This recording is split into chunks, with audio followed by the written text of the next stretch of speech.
খবর পড়ছি news studio YouTube চ্যানেলের পক্ষ থেকে। আর প্রতিদিনের বাছাই করা খবরগুলি পেতে আমাদের চ্যানেলটিকে সাবস্ক্রাইব করুন এবং পাশে থাকা বেল আইকনটি প্রেস করুন যাতে সবার আগে ভিডিওটি আপনি দেখতে পারেন। প্রথমেই জানাবো হেডলাইন্স। আজ কাকদ্বীপে প্রধানমন্ত্রী নরেন্দ্র মোদী জনসভা করবেন। গত মঙ্গলবার কলকাতার পর বুধে আজ কাকদ্বীপে মোদীর জনসভা। মমতা হাঁটবেন সুদীপের জন্য। গরম বাড়বে কতটা, কি বলল আবহাওয়া দপ্তর। উত্তর কলকাতায় মমতার রোড শো, অভিষেকের সমর্থনে মমতার জনসভা। কালীঘাটে মালার সমর্থনে মমতার জনসভা। রাজ্যের আবহাওয়া কেমন থাকবে? গত 6 দফাতে তৃণমূল 23 আসন পেয়ে গিয়েছে। শেষ পর্বের আগেই অভিষেকের দাবি, চ্যালেঞ্জ বিজেপিকে।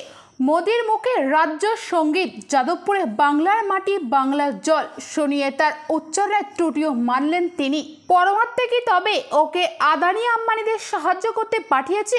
মোদীকে খোঁচা রাহুলের। সারদা মাকে ব্যঙ্গ বিদ্রুপ করেছিলেন, তাই গতকাল কলকাতায় জনসভা এসে তারই পায়ে মাথা ঠেকাচ্ছেন। মোদীকে খোঁচা অভিষেকের। ভোটের মুখে ঝিমিয়ে আইএসএফ, নীতিতে ভুল। পুলিশি নির্দেশ খারিজ করে দিল কলকাতা হাইকোর্ট। সংগ্রামী যৌথ মঞ্চকে সভা এবং মিছিলের অনুমতি।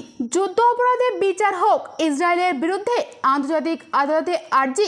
সাংবাদিক সংগঠনের কমিশনের নিষেধ সত্ত্বেও ধর্মবিভেদের প্রচার মোদীর। আর রইবে না ঘাটতি, চাকরি বাতিলের মধ্যেই শিক্ষকদের নিয়ে বড় পদক্ষেপ শিক্ষা সংসদের। ভিন রাজ্যের ব্যাংক জালিয়াতি মামলায় শহরে অভিযান ইডির। নিউ টাউন রাজারহাটে তল্লাশি। সবার সামনে না হলেও SC/ST অ্যাক্টে ইচ্ছাকৃতভাবে অপমান অপরাধ নয়, জানালো হাইকোর্ট। কোন উপায়ে 261 কোটি সম্পত্তির মালিক হয়েছিলেন সন্দেশখালীর শাহজাহান শেখ, কি বলছেন ইডির চার্জশিট। মিনাখায় তৃণমূল প্রচারে মঙ্গলে উষা। নেত্রী মমতার ভৎসনার পর অভিষেকের সঙ্গে বৈঠকে গলল বরফ। বালুর মদতেই বাঘ হয়ে ওঠে শাহজাহান। প্রাক্তন মন্ত্রীর প্রশ্রয়ে জমি দখলে বাদশা সন্দেশখালীর শাহজাহান শেখ। কমিশনের নিষেধ সত্ত্বেও ধর্মবিবাদের প্রচার নরেন্দ্র মোদীর। ভেসে থাকা মরিয়ার চেষ্টা, দাবি বিরোধীদের। রহড়ার আইসি এবং সুন্দরবনের এসপিকে সরিয়ে দিল নির্বাচন কমিশন। আগেই উদ্বোধন করতে পারতাম, করিনি। কবে কালীঘাটের সংস্কার শেষ হবে, জানালো মমতা। বড়দের ভোটই ছোটদের মুখ। জনসভার বক্তৃতা ছুড়লেন বাড়ি বাড়ি প্রচারে। কোন নতুন ঘরানায় সিপিএম। শৌচাগারের বজ্র নিষ্কাশন ট্যাঙ্কেও সংসদের দেহাংশ। তল্লাশি করাতে চান বাংলাদেশের গোয়েন্দা প্রধান। দিনভর আর কি বিশেষ বিশেষ খবর রয়েছে জানাবো বিস্তারিত। শেষ দফা ভোটের আগে রাজ্যের পরপর 2 দিন ঠাসা কর্মসূচি রয়েছে প্রধানমন্ত্রী নরেন্দ্র মোদীর।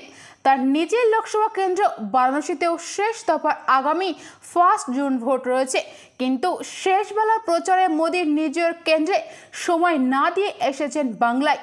মঙ্গলবারই কলকাতার উত্তরে বিজেপি প্রার্থী তাপস রায়ের সমর্থনে রোড শো করেছেন প্রধানমন্ত্রী নরেন্দ্র মোদী। কলকাতার দক্ষিণ এবং যাদবপুরের প্রার্থীর জন্য প্রচার সভা করছেন বারুইপুরে। অন্যদিকে বসিরহাট এবং বারাসাত লোকসভা কেন্দ্রের প্রার্থীর সমর্থনেও গত মঙ্গলবার জনসভা করেছেন অশোকনগরে। আজ বুধবার তার কাকদ্বীপে জনসভা রয়েছে। মথুরাপুর লোকসভা কেন্দ্রের মধ্যে পড়ে কাকদ্বীপ, সেখানেই আজ মোদীর জনসভা। ওই সভায় মথুরাপুরের পাশাপাশি জয়নগর এবং ডায়মন্ড হারবারের বিজেপি প্রার্থীও থাকবেন। মথুরাপুরের অশোক পুরকাইত, জয়নগরের অশোক কান্ডারি এবং ডায়মন্ড হারবারের অভিজিৎ দাসকে প্রার্থী করেছে বিজেপি। কাকদ্বীপের এই সভার জন্য মঙ্গলবার রাতে কলকাতাতে গিয়েছিলেন মোদী। রাত কাটিয়েছে রাজভবন থেকে। কাকদ্বীপে কর্মসূচির জন্য তার রওনা দেওয়ার কথা। প্রধানমন্ত্রী নরেন্দ্র মোদীর রোড শো করে গিয়েছেন কলকাতার উত্তরে। আজ মোদীর সেই যাত্রাপথে পাল্টা রোড শো করার সিদ্ধান্ত নিয়েছেন বাংলার মুখ্যমন্ত্রী মমতা বন্দ্যোপাধ্যায়। শ্যামবাজার পাঁচমাথার মোড় থেকে আজ স্বামী বিবেকানন্দের বাড়ি পর্যন্ত রোড শো করবেন তিনি। কলকাতার উত্তরে এবার লড়াই মূলত তৃণমূল প্রার্থী সুদীপ বন্দ্যোপাধ্যায়ের সঙ্গে বিজেপি প্রার্থী তাপস রায়ের। সুদীপের সমর্থনে মমতার আজ রোড শো। আজ অভিষেক বন্দ্যোপাধ্যায়ের সমর্থনে জনসভা করবেন মুখ্যমন্ত্রী মমতা বন্দ্যোপাধ্যায়। ডায়মন্ড হারবার লোকসভায় মেটিয়া ব্রুজ বিধানসভা করবেন তিনি। এই কেন্দ্রে অভিষেকের লড়াই বিজেপি অভিজিৎ দাসের বিরুদ্ধে। এই কেন্দ্রে কংগ্রেস সমর্থিত সিপিএম প্রার্থী প্রতিকুর রহমানও লড়াইয়ে রয়েছেন। ভবানীপুর তার নিজের বিধানসভা কেন্দ্র, সেখানেই আজ লোকসভা ভোটের প্রচার করবেন মমতা বন্দ্যোপাধ্যায়। আজ সন্ধ্যায় কালীঘাট মোড়ে সভা করবেন তিনি। কলকাতা দক্ষিণে তৃণমূল প্রার্থী মালা রায়ের সমর্থনে মমতার এই জনসভা। তার আগে আজ দুপুরে যাদবপুরে তৃণমূল প্রার্থী সায়নী ঘোষের সমর্থনে ফুলতলায় মমতার প্রচার কর্মসূচি রয়েছে। আলিপুর আবহাওয়া দপ্তরের পূর্বাভাস, আপাতত দক্ষিণবঙ্গে বৃষ্টির তেমন কোনো সম্ভাবনা নেই, তবে চলতি মাসের শেষে আবারও বৃষ্টি হতে পারে কলকাতা সহ দক্ষিণবঙ্গের প্রায় সব জেলাতেই। আগামী 1 জুন লোকসভা নির্বাচনের সপ্তম তথা শেষ দফার ভোট গ্রহণ। হাওয়া অফিস পূর্বাভাস অনুযায়ী সেই দিনও হতে পারে বৃষ্টি।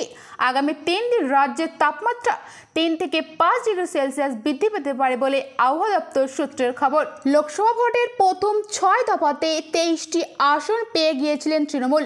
মঙ্গলবার এই দাবি করলেন দলের সর্বভারতীয় সাধারণ সম্পাদক অভিষেক বন্দ্যোপাধ্যায়। পাশাপাশি তিনি নিজের লোকসভা আসন ডায়মন্ড হারবারে দাঁড়িয়ে বিজেপির উদ্দেশ্যে চ্যালেঞ্জ ছুড়ে দিলেন তিনি। অভিষেক গত মঙ্গলবার বলেন, আজ আমি বলতে চাই, পশ্চিমবঙ্গের গত 6 দফায় 33টি লোকসভা আসনে ভোট হয়েছে, 9টি আসন এখনও বাকি আছে। তৃণমূল গত 6 পর্বে 23টি আসন অতিক্রম করে গিয়েছে। এটা আমার চ্যালেঞ্জ। 4 জুন আমার দাবি মিলিয়ে নেবেন। ভোট ভরাডুবি নিশ্চিত বুঝে বিজেপি নেতারা এখন কেন্দ্রীয় বাহিনীকে দোষারোপ করতে শুরু করেছে। তার মন্তব্য কেন? কারণ কেন্দ্রীয় বাহিনী জানে 4 জুন গণতান্ত্রিক জোট ইন্ডিয়া কেন্দ্র সরকার গঠন করবে। সর্বভারতীয় সাধারণ সম্পাদক মঙ্গলবার বলেন, সংবাদ মাধ্যমের বন্ধুরা এবং আরও অনেকেই আমাকে ভোটের ফল সম্পর্কে আমার অনুমান জানতে চেয়েছে। প্রশ্ন করেছেন, আসন্ন নির্বাচনে তৃণমূল কটি আসনে জিতবে। আমি বলেছিলাম সঠিক সময়ে প্রকাশ করব।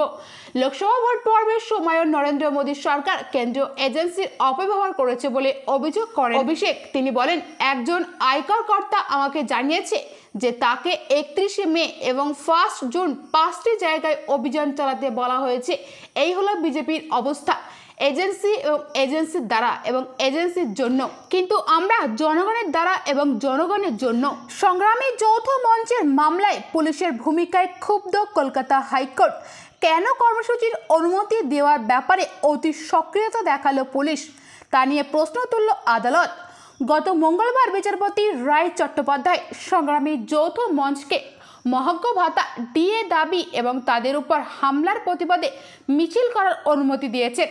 আদালত জানিয়েছে, বুধবার দুপুর 12টায় পশ্চিম বর্ধমান জেলার পাণ্ডবেশ্বর রেল স্টেশন থেকে ফুলবাগান দুর্গা মন্দির পর্যন্ত মিছিল এবং সেখানে সভা করতে পারবে ওই সংগঠন।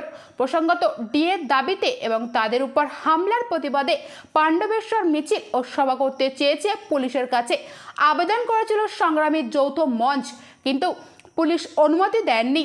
মঞ্চের আইনজীবী বিক্রম বন্দ্যোপাধ্যায়ের বক্তব্য, অনুমতি খারিজ করে রাজ্য জানায়, নির্বাচন চলাকালীন এমন অনুমতি দেওয়া সম্ভব নয়। পুলিশের ওই সিদ্ধান্তের বিরুদ্ধে হাইকোর্টে গিয়েছিল সংগ্রামী যৌথ মঞ্চ। মঙ্গলবার ওই মামলার শুনানিতে নির্বাচন কমিশন জানায়, নির্বাচনের সঙ্গে ওই কর্মসূচির কোনো সম্পর্ক নেই। ওই কর্মসূচিতে কমিশনের কোনো আপত্তিও নেই।